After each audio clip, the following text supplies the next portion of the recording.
So the news this week is that the DC public schools have decided to raise the graduation requirement. And I'm not sure if they've gone far enough. I think that every high school student in DC ought to rise to the level of a Rhodes Scholar. Doesn't that make sense? If we just raise the graduation requirement, we'll have greater academic achievement. Or here's another idea. How about if we restructure the education system so that learning is more meaningful via project-based learning, and that students really want to go to school because their learning that they do is meaningful and relevant to their lives. And how about this? How about if we require every DC high school student to be involved in some kind of community service, some work, so that they are applying what they are learning in a real way to make them feel needed in their community.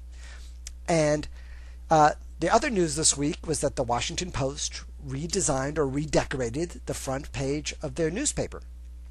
And isn't that similar to what the DC schools are doing? A little bit of redecorating, redesign, rather than restructuring the newspaper to have greater community participation so that they can meet the needs of their readership rather than some design person on a website.